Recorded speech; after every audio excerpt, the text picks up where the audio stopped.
us Sri Ajay Yadav, Joint Secretary, who holds a leadership position in the Government of India in the ministry dealing with this industry, that is the Ministry of New and Renewable Energy. Thank you, sir. Mr. Yadav, Joint Secretary, will speak on the opportunities offered to German investors under the green hydrogen mission of India. We are also happy to have Mr. Tobias Winter, Director of the Indo-German Energy Forum, who's deeply invested and involved in the area of Indo-German collaboration in the area of green hydrogen. He will be speaking on transport and applications of hydrogen derivatives. And we have a senior investment specialist, as Maya introduced, from Invest India, Mr. Dipanshu Kolphilip, who will throw light on the recent evolution of the Indian investment ecosystem in the area of green hydrogen. Without much ado, I would invite our speakers to start with the substantive section of this webinar. I'm sure we have a very productive 1 hour ahead of us, and I hope you all will benefit from the inputs and insights that our distinguished speakers will share. Thanks again for joining. Maya.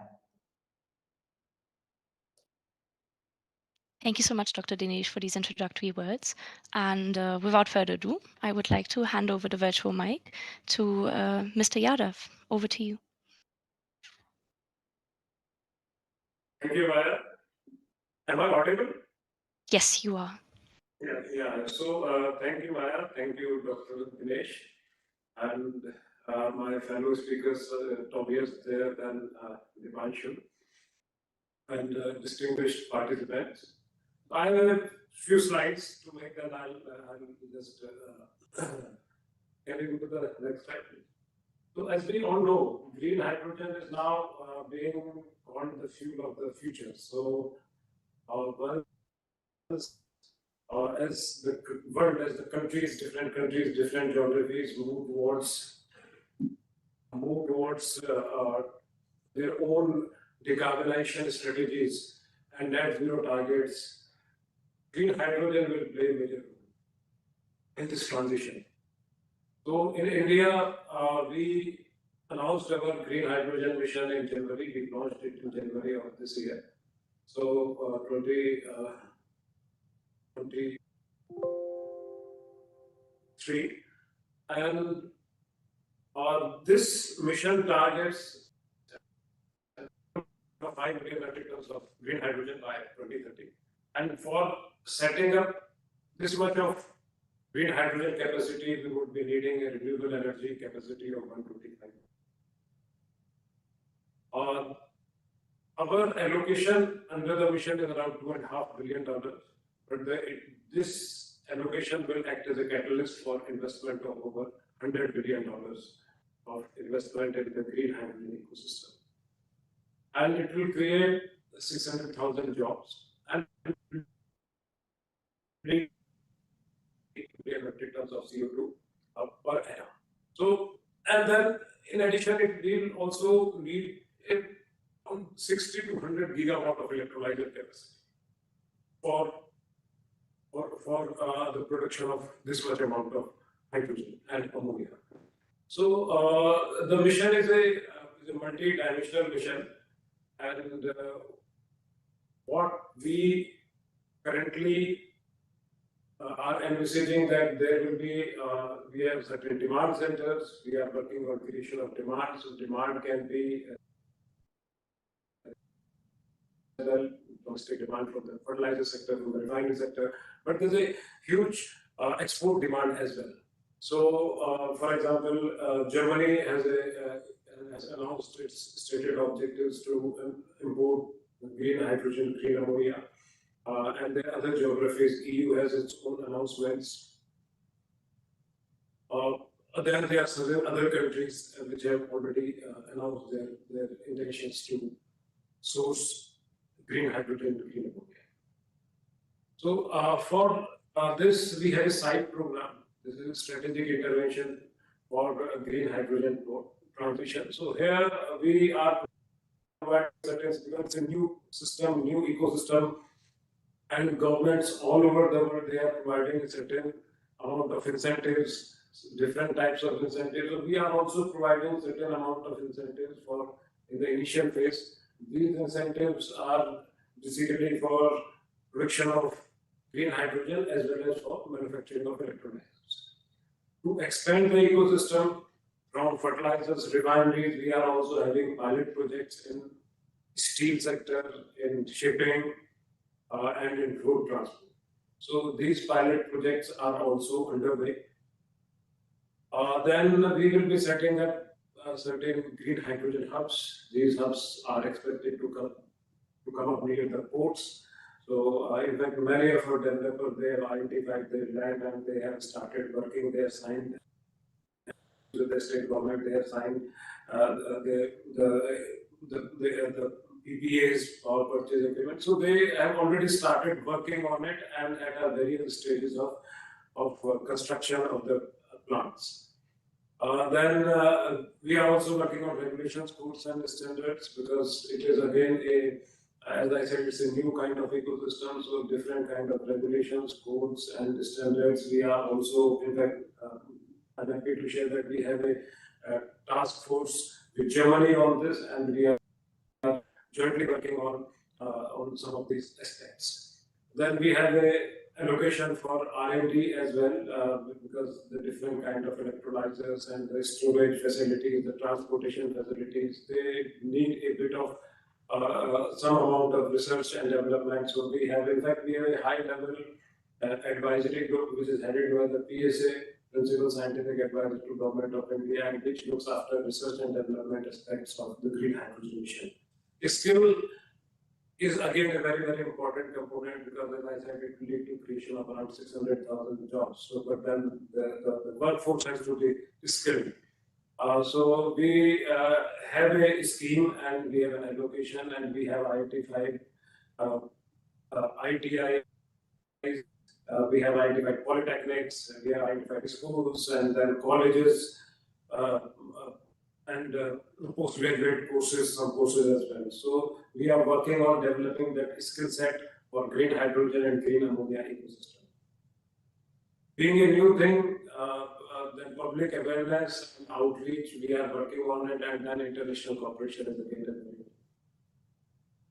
a part of this, and we are in fact engaging with Germany and with EU and with other countries as well. And with Germany, we have a quite very robust cooperation, and we have a task force, green hydrogen task force. The task force, in fact, there are 4 subgroups under the task force, and these subgroups work on different aspects of the hydrogen value chain, the production, the safety aspects, the trade, the finance. So these aspects are also covered by the task force.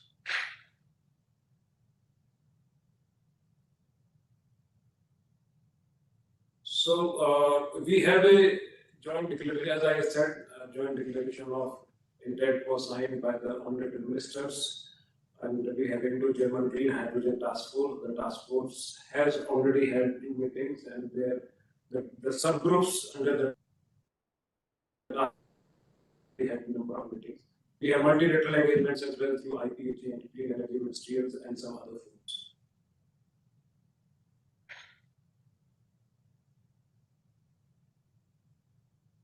So quite recently, when HITCO came out with some tenders for green hydrogen, green ammonia, then also other companies also participated in those tenders, and the process is still on. And other things, I think they are still on. Apart from that, then some of our companies have already signed some MOUs and offtake agreements with German partners. Greenco has signed with Uniper. Then again, the Thyssen Group is again it's very, very active in India in this field in manufacturing. Also, next please. So why invest in India and the potential that India provides? The opportunities that India provides are tremendous. Because as demand rises, our consumptions are going to rise. and then it will again lead to a lot of energy demand as the economy grows. So currently, we are importing our energy needs, but once green hydrogen takes shape, it takes wings, then the production is about to start by, I'm told that the first first production would be by end of December 26. So this will lead to not reduction in the CO2 emissions, but it also lead to reduction on some of the bills, import bills that are there. So then the government is actively, very actively trying to promote this whole hydrogen ecosystem and incentives and policies, and there are a lot of scope for cooperation with Germany, being a leader in technology in hydrogen specifically. And Germany, I think, is the first country which come up with the tenders for purchasing hydrogen and next please. So as far as investment avenues are concerned, then one is because this whole ecosystem is still getting developed, and many of our companies, they are looking for technology, they are looking for partnerships, and they are looking for optics as well. So across the value chain, starting from the electrolyzers, because we made around 60 different electrolyzers capacity. These electrolyzers can be any, it can be alkaline electrolyzers, they can be PEM electrolyzers, or annihilation membrane electrolyzers. So many of our firms, they have they have already come out with our incentive scheme, and the bids are out, and in fact all our bids are global bids. So any company, any German company, they can participate. They can participate on their own. They can participate in collaboration with Indian companies. So, and in fact, in the first round, we have invited bids for 1,500 megawatt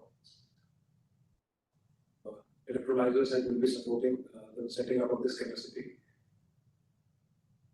In addition, there are projects, pilot projects on fuel cell vehicles, hydrogen powered vehicles, and then green steel is again a big component of this whole ecosystem, and green shipping.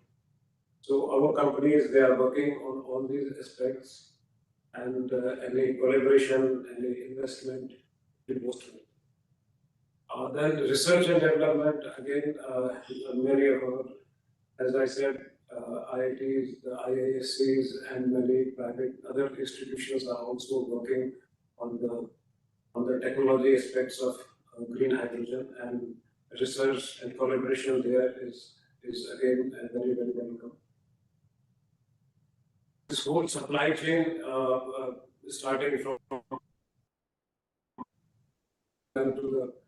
to the transportation, storage, usage, pipelines, bunkering.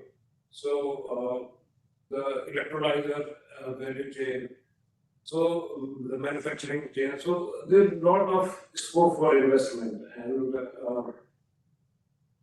then since we have a stated target to export also, so the German companies are most welcome, and they can set up their plants here, they can collaborate, or they can sell directly, and then they can invest from India to the global market.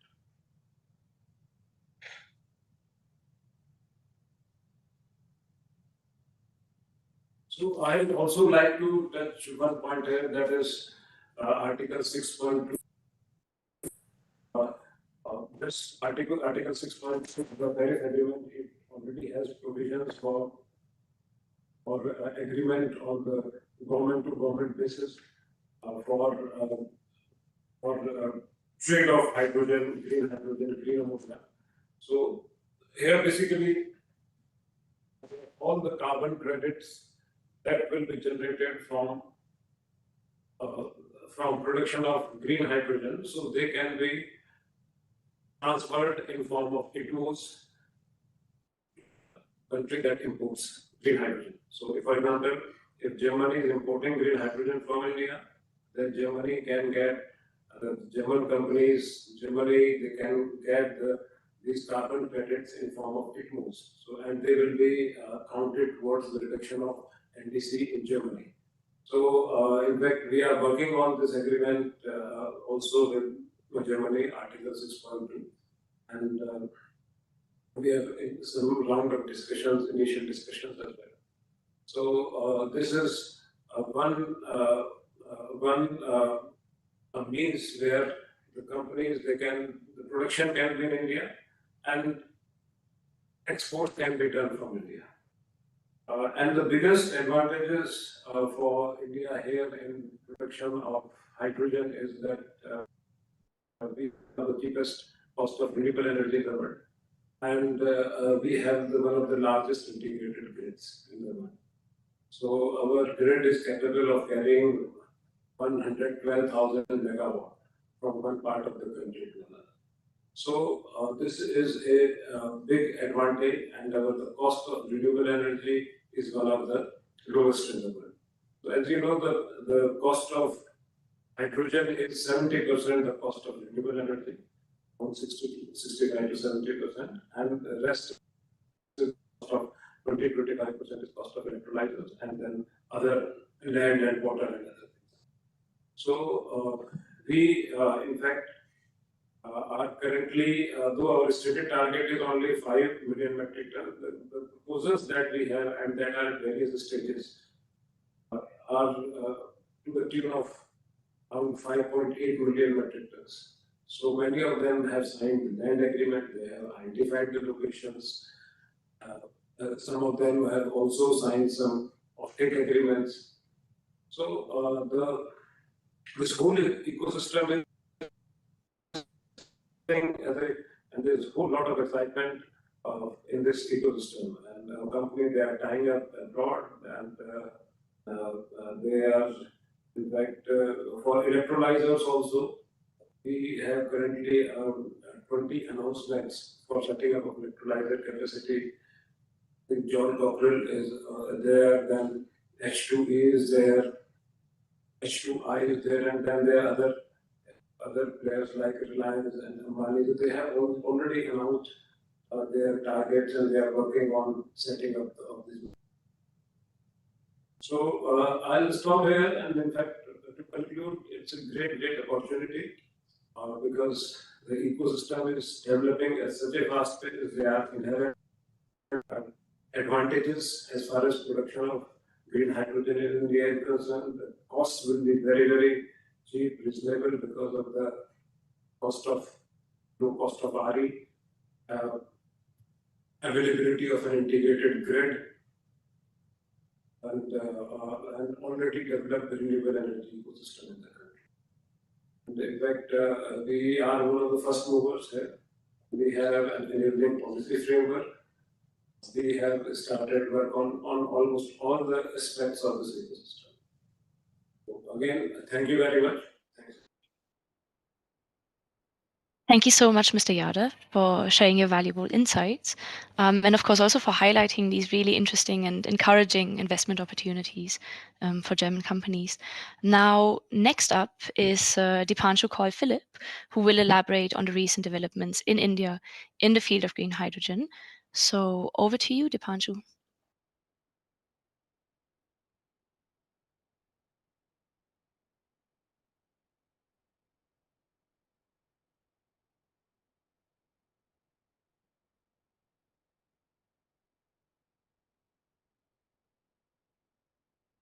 Don't forget to unmute yourself, Dipanshu.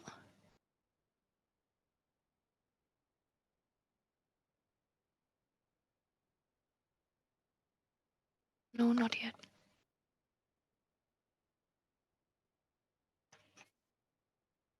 Yes. Am I audible? Yes, you are. Perfect.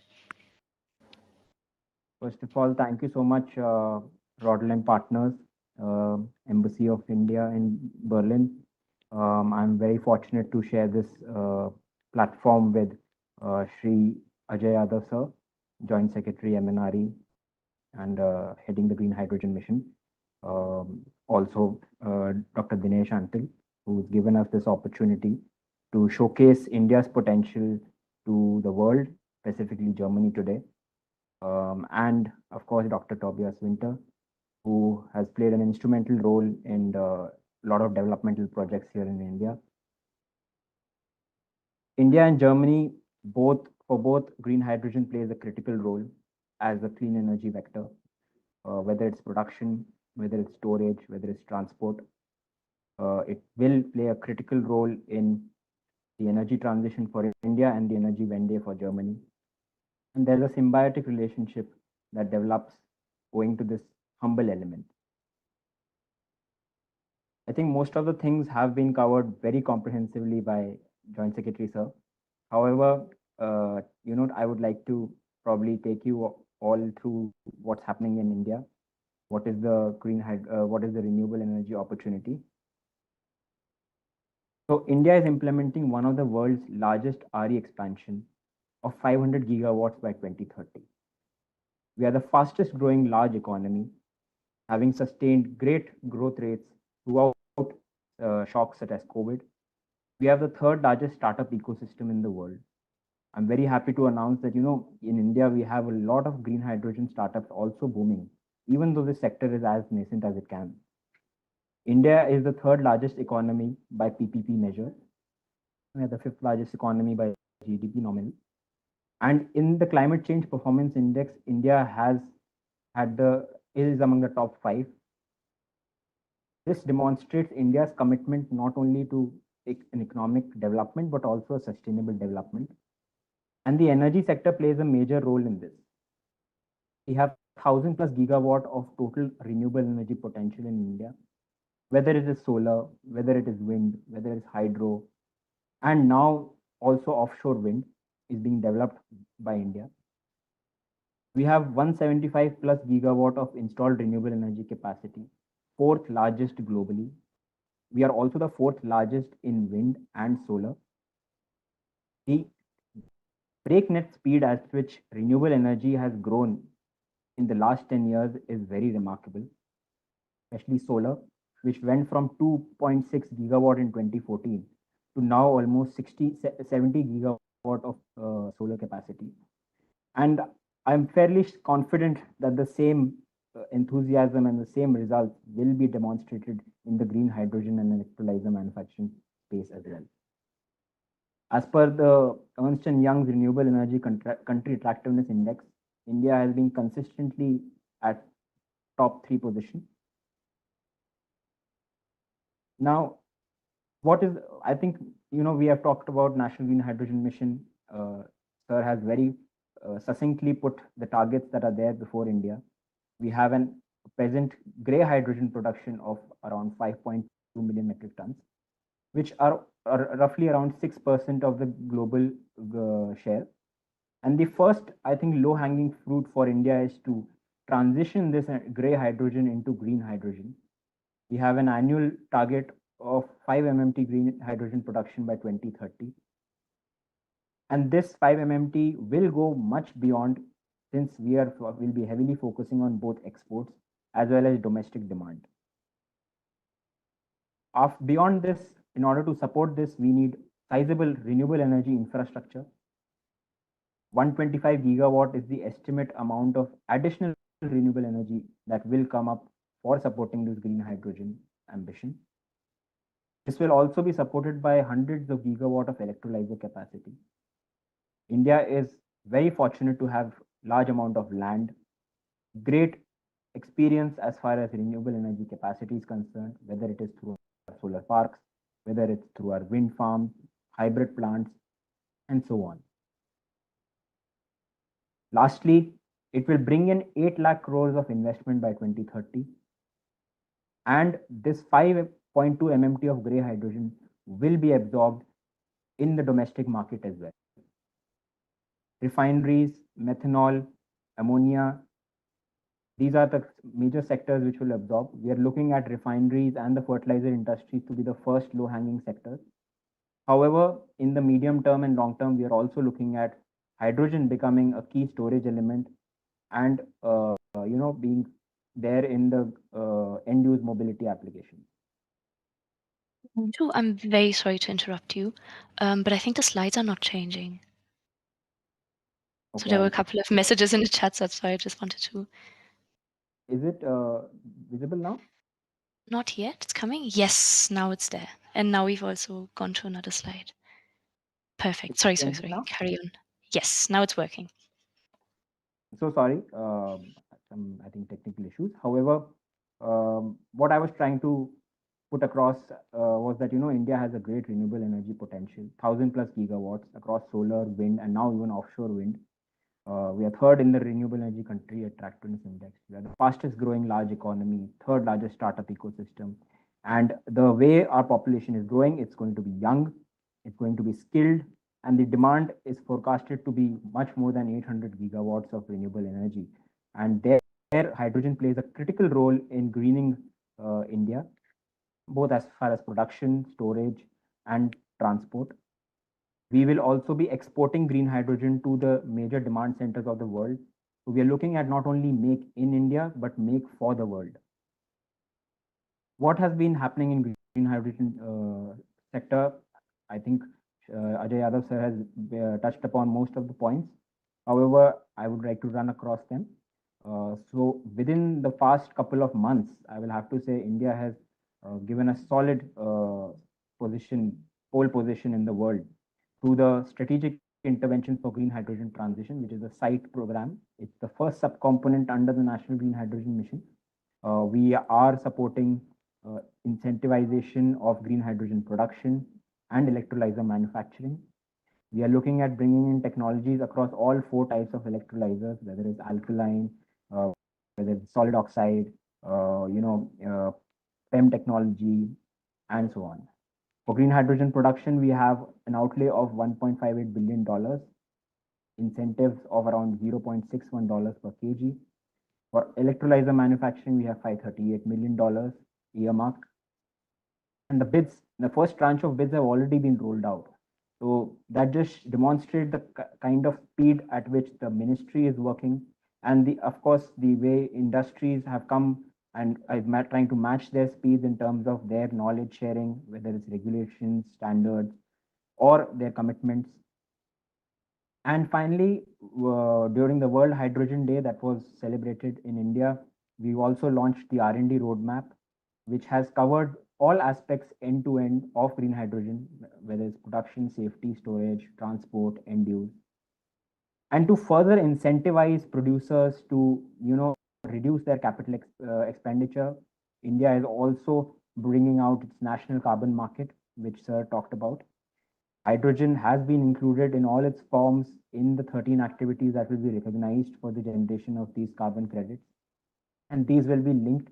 And to borrow a leaf from what my colleagues at Bureau of Energy Efficiency have said, it will function as a viability gap funding mechanism, a VGF mechanism to bring down the costs and help India eventually be competitive at the global market and having a green hydrogen cost of less than $2 per kg. Apart from Ministry and New and Renewable Energies' great contributions, the other ministries have also come together in order to support this national mission. 100% waiver of interstate transmission charges for 25 years have been brought out. Development of hydrogen port bunkers. There were 3 ports that were initially identified in Kandla, Tuticorin, and Paradip. However, we are also seeing a substantial movement in the Kolkata port and Gopalpur port. Very recently, we had the Global Maritime Summit where a number of companies came together to sign MOUs with the Port Authority. Understanding that there is an intermittency issue, it's a nascent industry. The government of India has been very generous in also providing banking facility for renewable energy so that we have substantial power for developing green hydrogen and ammonia. Sir already mentioned the pilot projects which are happening for green steel. $55 million have been earmarked for this. Moreover, Hydrogen Valley innovation clusters are being developed by the Department of Science and Tech. Here, I would like to mention the role of Fraunhofer Institute for Solar Energy, which is a German R&D company for setting up these HVICs. Sovereign gold bonds and global financial mechanisms are also being looked at supporting these pilot projects. And why India really is poised to do much more than bringing down the cost is also in the terms of ease of doing business measures, clearing all hurdles. We have a very robust institution, renewable energy implementing agencies such as the Solar Energy Corporation of India, the NTPC, NHPC, and SJVN. They are also part of the major policy making and giving their inputs on how to establish this green hydrogen and electrolyzer manufacturing in India. Apart from what's happening at the federal level, at the state level, all the state governments are bringing out their policies, their industrial policies, their energy policies to match speed. Dedicated land infrastructure in plug and play model is being developed by them. Evacuation infrastructure to extend the national grid to all these key hydrogen hubs is being done. Water is a major enabler in green hydrogen production.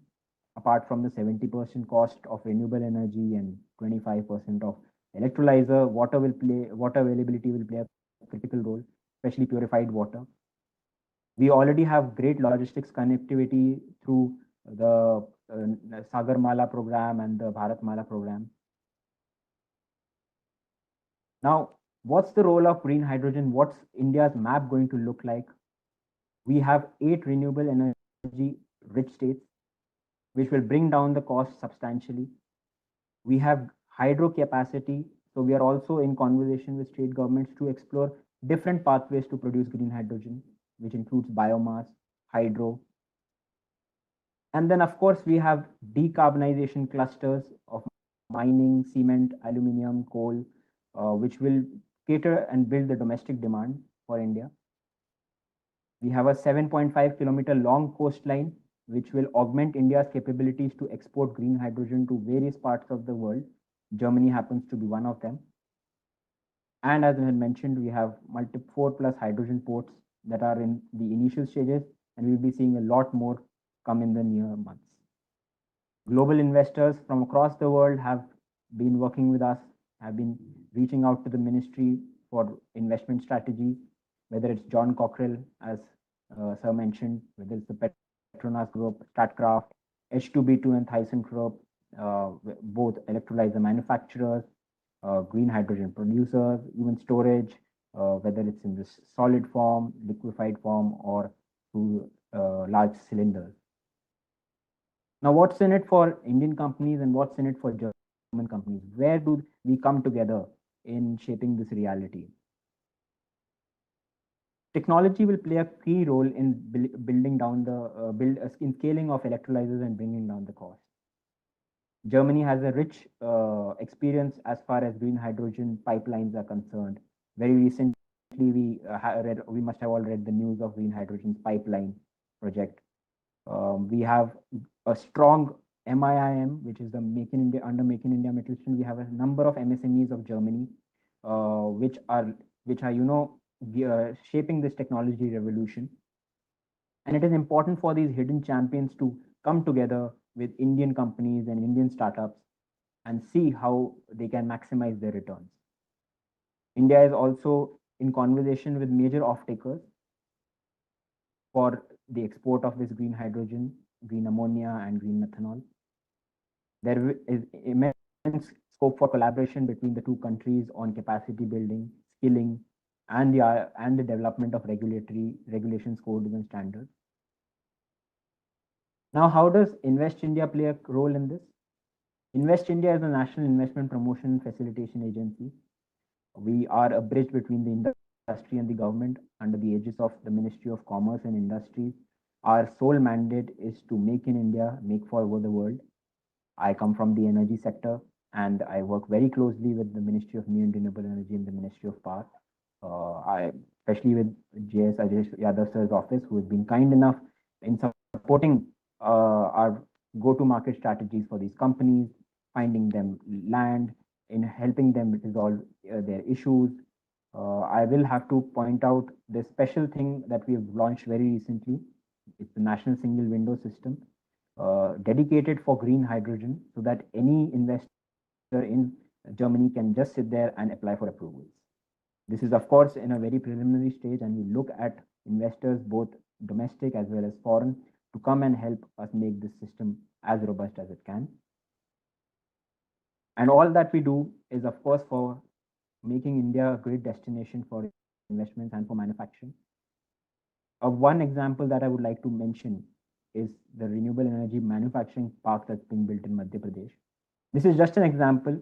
What we do at Invest India is for all states.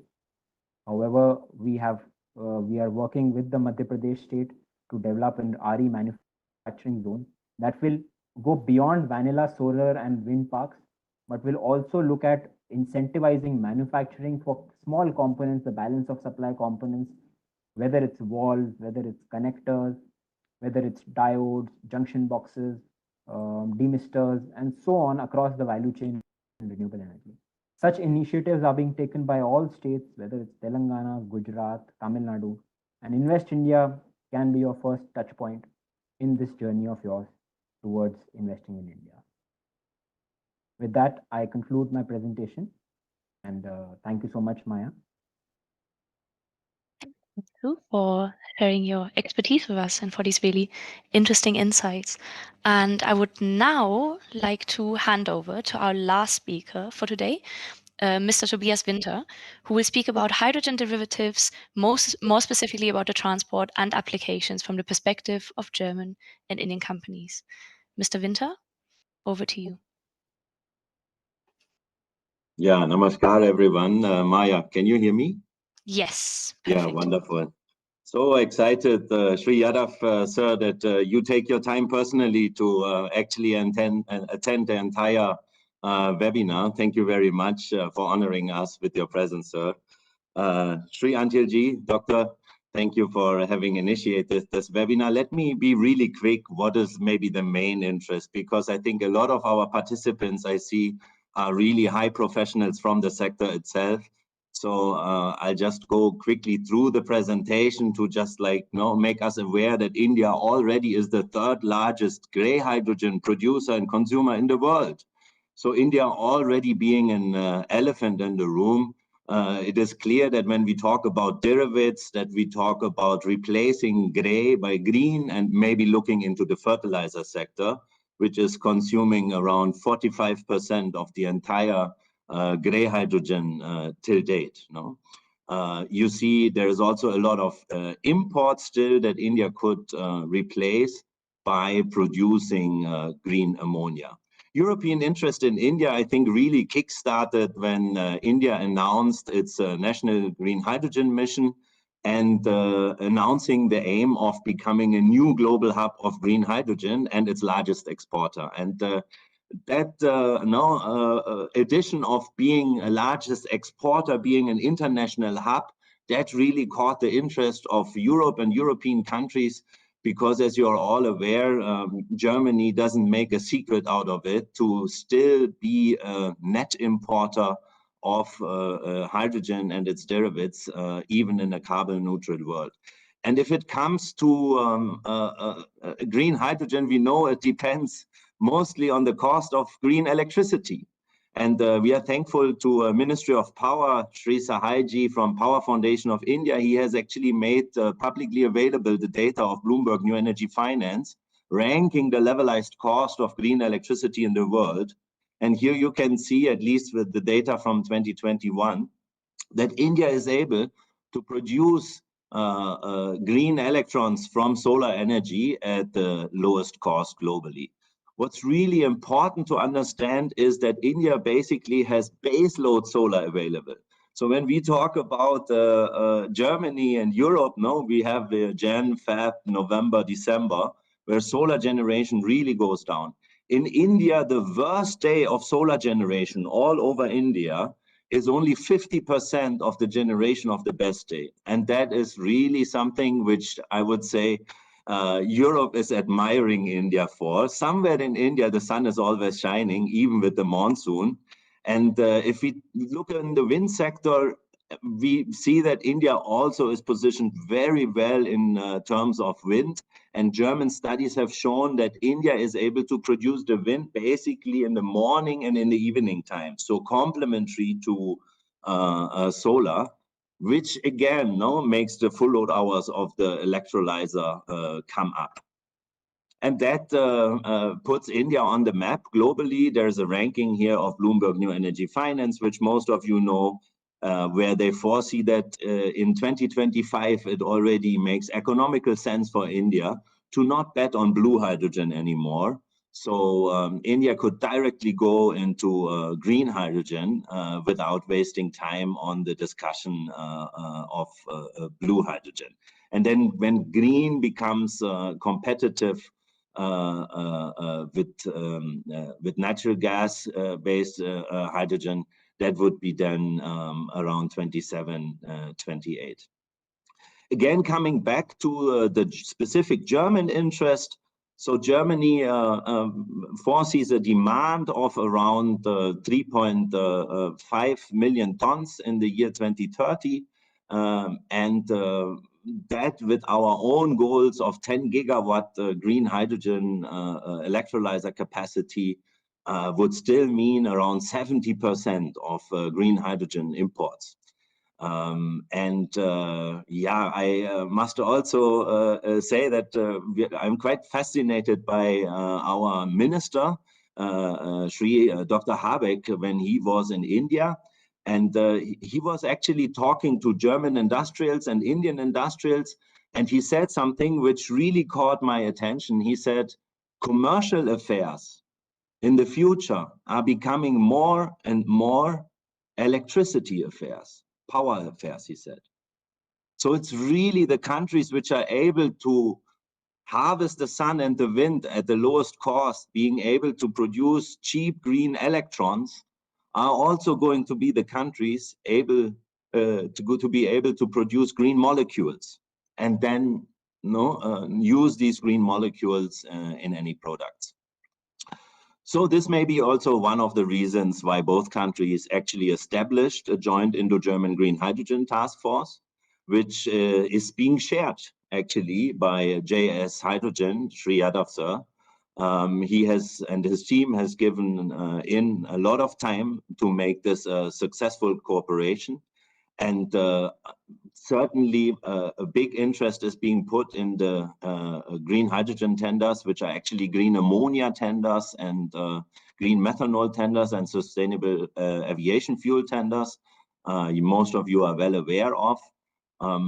The H2 Global HIMCO mechanism, which is implementing these tenders, is also in the talks for implementing the Green Hydrogen Bank mechanism, the International Green Hydrogen Bank mechanism, which again puts Germany a little bit more into the focus. And as you are aware, EEX is eyeing on starting the European grey hydrogen trading, which is actually an international global green hydrogen trading. So these kind of topics then involve a lot of stakeholders, which amongst many other topics are being discussed in the Indo-German Green Hydrogen Task Force. Since I was asked to speak a little bit more about transport, I think one of the most important tools that came out of the Green Hydrogen Task Force requested by MIIM was to look into what existing pipelines already exist, what harbors with ammonia storage already exist, and can this infrastructure then in future maybe converted into export terminals, for example, green ammonia. So I'm just showing you the website here. It's publicly available, h2ups.in. Yeah, maybe you will just find some time and click a little bit around. It's really interesting to see the different pipelines being put. Certainly this is a natural gas pipeline so far, but you'll also see options on green ammonia storage and fertilizer production, petrochemicals, and so on. Interestingly is that you can also go into the specific details of each of the plants and each of the pipelines. So you can sort, for example, by state or by capacity, and really see which are the companies which are already consuming gray hydrogen or ammonia at which amount. No? So that could be of interest in terms of customer relationships. Same for hydrogen demand itself in ports, for example. So there is endless options, and you can also download all those data in form of Excel sheets if of interest. Speaking about transport, maybe one aspect which comes more and more into the picture when we talk about green ammonia derivatives and its transport possibly to Europe is that green ammonia is probably going to be an important fuel substitute for large ships. So most of you must be aware that international carriers are betting a little bit more on methanol right now, but long term, no, you always hear Maersk is betting on green methanol, which is true. This is true for the next 5 to 10 years, maybe. But then 10 years onwards, if you talk to Maersk and others, you'll see that they actually bet on green ammonia so far, and first ship orders coming in. And what's interesting to see is that the European Union actually came up with the legislation now that mandates large ships fleet-wise, so not only one ship, can be an entire fleet, yeah, to decarbonize. So by 2025, Maersk, for example, has to reduce its carbon emissions by 2% with all ships entering Europe. But what's very, very interesting here is that EU allows that refueling of those ships can also happen in India. So refueling a ship in India counts towards the carbon emission reduction goal of these international shipping companies in Europe, if the ship comes from Europe or goes to Europe. No? So this is very interesting because this means that India, if able to provide green ammonia for export, could also be a refueling station for those large ships. No? And this then makes also projects hopefully a little bit more viable because of different income streams being calculated. No? Same with the airplanes. There, it is not possible that airplanes refuel in India yet to get this accounted on their quota, because the EU refuel EU obligates only the refueling companies to provide the quota. So this so far only permits airplanes to refuel green and get those refueling accounted for the emission reduction in Europe itself. But who knows? Maybe at one point of time, airplanes from the EU are also able to get emission reduction accounted from refueling with sustainable aviation fuels in India. So thank you very much. I think I'm a little bit over time, so yeah, I'll leave it with this. Or maybe one short information, because I have seen that offshore was also mentioned. It's a very interesting topic. I make it really short, Maya. Under the Indo-German Green Hydrogen Task Force, a study on green hydrogen and offshore wind had actually has been produced, and there are different ways of producing the green hydrogen, either offshore or onshore, have been analyzed. No, so because you were asking me to speak about transport, it's always the discussion pipeline versus cable. Yeah. So all of you who are interested in those kind of aspects, that's a very comprehensive study done by DNV. And from the two fields they have analyzed, they come up with the green hydrogen production from offshore wind of 5 million tons, which already equals the entire goal of India in 2030. A lot of technical insights on green hydrogen platforms by Fraunhofer, for example, or the platform concept from Siemens with the green hydrogen production offshore is being analyzed. So yeah, with this, thank you very much. And yeah, please do not hesitate to get in touch with MIIM or directly with us. Thank you very much. Thank you so much, Mr. Winter. That was very interesting. And I would never stop you, especially if you have such interesting things to say. No way. So I would now like to encourage, of course, all our participants to post questions, as I've already put into the chat. We already have received 2 questions, so I will read them out one by one, hoping, of course, that more questions will come in. And whoever wants to answer the question, please just take it up. The first question we have received is the following. What will be the opportunity for an Indian power discom in this mission? I hope discom is correct, or is it DISCOM? I'm not a professional on this topic. Who would like to take up that question? It's also in the chat if you want to, read it once more.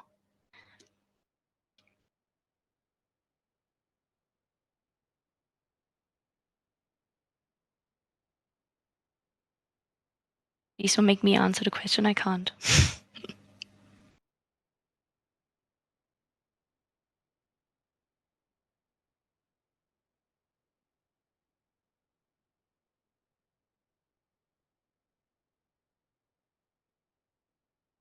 Am I audible? Yes, you are. Yes. So, Thank you. Was it about power discom? Yes, power discom. That's correct. Should I read out the question once more slowly? Yes, please. Okay, so the question is, what will be the opportunity for an Indian power discom in this mission? So, if I'll just try to answer it because, as I said earlier, 70% of the cost of production of hydrogen of renewable energy. And as Dr. Tobias also said, and Philip also said, that it would be around, you will have the additional capacity that would be required for achieving this target of 5 million metric tons would be the tune of 125. So this capacity has to be set up and is in fact in the process of being setting up. So, and this has to flow through the discoms. It has to flow through the grid, and we already have an integrated grid. So that way, from that perspective, I think the discoms will have to play a major role, and many of our companies, the producers who are putting up their plant, they are already in touch with the state governments and the discoms on the kind of support and help that would be required from them.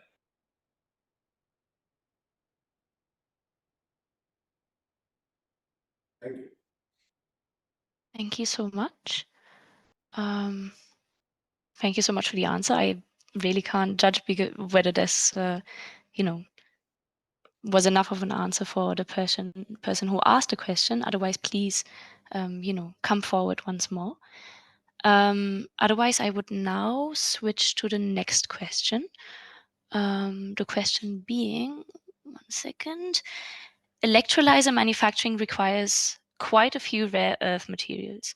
How does India consider to overcome these challenges, considering limited availability of such materials in India?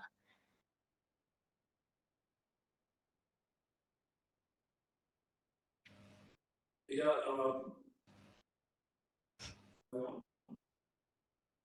So yes, that's a very well put, and because the electrolyzers, they do depend on rare materials, and some of them, for example, L-grade electrolyzers majorly nickel, but in the stacks of some of the electrolyzers, you would need those rare earth materials, and it is and the supply chains, they are currently there. Currently, they are available. Again, we will have to see it from another perspective as well. So we are, in fact, there are many entities, many organizations on a global scale who are working on how to secure the supply chains of these rare materials for production of fertilizers. And so currently, we very recently also discovered some of lithium reserves we discovered in India. But then, yes, we have to, and we are in touch with the countries as well on these issues of the supply chain for specifically for rare. Okay, thank you so much. I would. In sorry. fact, if I understand, very recently we had an interaction with a startup, and there are many startups in this field in India, where in fact they are developing new technologies where you do not need some rare earth materials or platinum grade materials for production of manufacturing of electronics. So there are alternate technologies also being. Okay, thank you so much.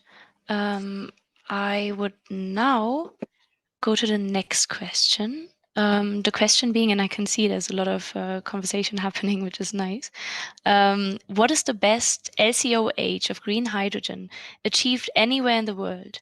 What were their best practices? No, sorry. I think that was. Yeah, sorry, that was the question I wanted to ask. Already getting confused with the full chat.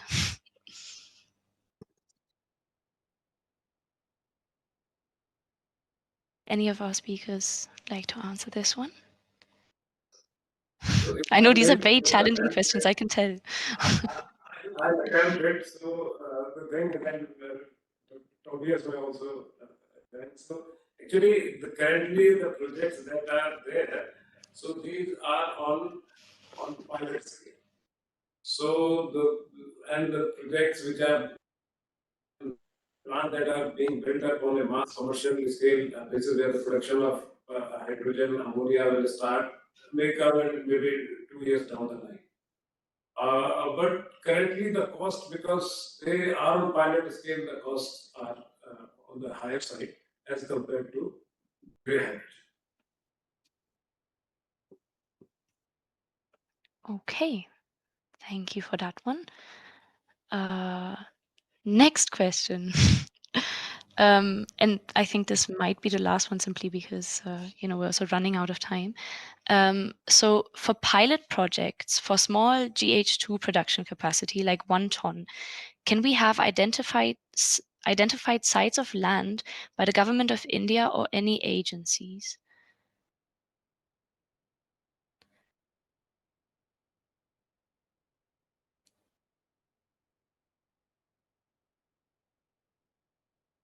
Can you please come up again? There was some disturbance. Yes, of course. Sorry, even I'm not reading out too well because it's very, very small in the chat window. I'll try once more.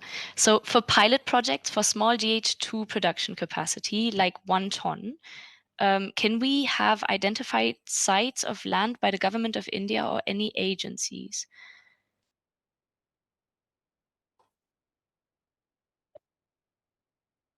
So there are a number of pilot projects that are going on, and we have a budget for R&D. We can support some of these pilot projects if it falls under that category.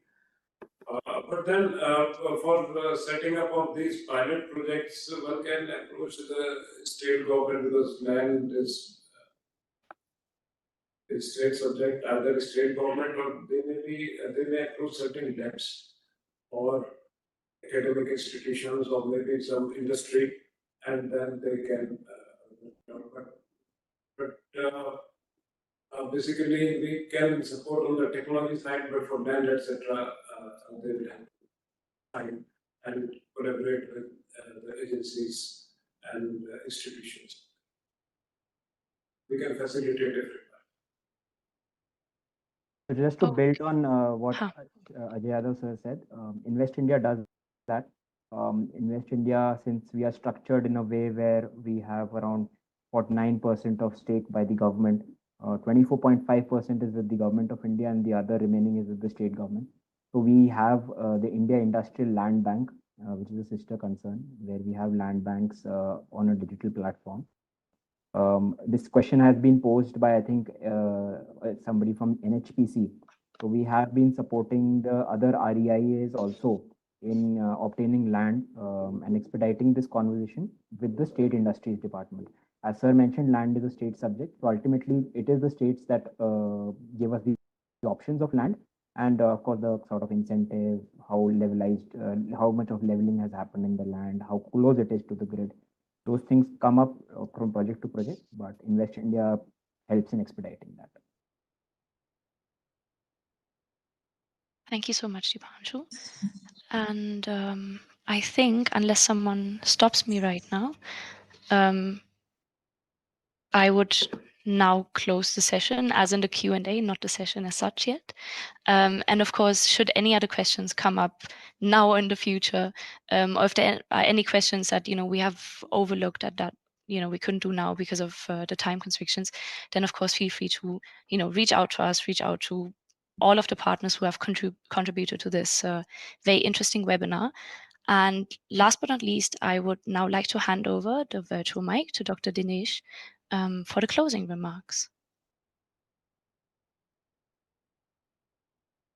I think the mic is... Thank you, Maya.